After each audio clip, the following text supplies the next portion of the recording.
नमस्कार. माझं नाव नरेश अहिरराव. मी शासकीय कर्मचारी आहे. 11 मेला मला अचानक छातीत व पाठीत दुखणं उद्भवलं. त्यामुळे आम्ही घराजवळ लाईफ केअर हॉस्पिटल आहे तिकडे गेलो आणि तिकडं आम्ही अ, सगळे चेकअप केले. ते अँजिओग्राफीमध्ये ब्लॉकेज निघाले. एक 90% आणि 3 50%चे. त्यांनी मला अँजिओप्लास्टी सजेस्ट केली. परंतु आमचे रिलेटिव्ह जे आमच्या घराजवळच राहतात त्यांनी आम्हाला सांगितलं की अँजिओप्लास्टी करू नका, कारण त्यांना 3 वर्ष आधी सेम प्रॉब्लेम झालेला आणि त्यांना बायपास सांगितलेलं, परंतु त्यांनी बायपास टाळलं आणि आपल्या डॉक्टर संजय पाटील यांच्याकडे ते आलेले, कन्सल्ट केलं. त्यांनी जी ट्रीटमेंट दिली त्यांना, त्याच्यामुळे त्यांचं बायपास पण टळलं आणि ते अगदी फिट आहे आता. ते रेग्युलर त्यांच्या त्यांच्या कामाला जातात. काही त्यांना त्रास जाणवत नाहीये. ते असे आम्हाला हे सगळं कळल्यावर आम्ही सर्वात आधी हे हॉस्पिटल गाठलं, नेक्टर हॉस्पिटल, आणि साहेबांना भेटलो.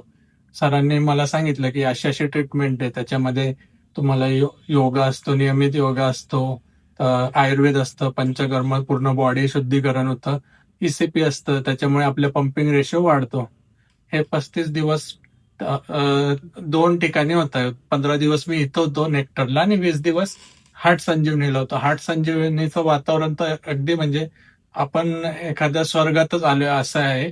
पूर्ण सर्वत्र हिरवळ वगैरे, पोल्युशनचं तिथं काही नामोनिशाण नाहीये.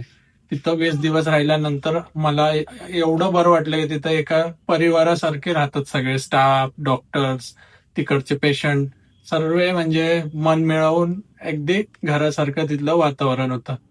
आज मला 35 दिवस पूर्ण झाले आणि तुम्ही बघा अगदी फिट आहे. म्हणजे मला आता पळायला सांगितलं तरी मी पळू शकतो, एवढं म्हणजे मला कॉन्फिडन्स आले स्वतःवर. आणि मी जेव्हा इथं आलेलो तर मला चालायला सुद्धा धाप लागत होतं, त्रास होत होता. म्हणजे ते एकदमच त्यांनी कन्वर्ट करून टाकलं हार्टला.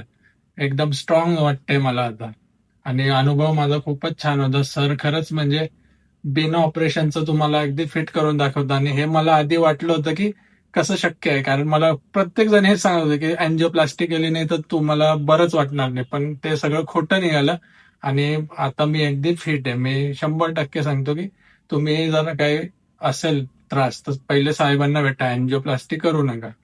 हे माझं फीडबॅक आहे. थँक्यू.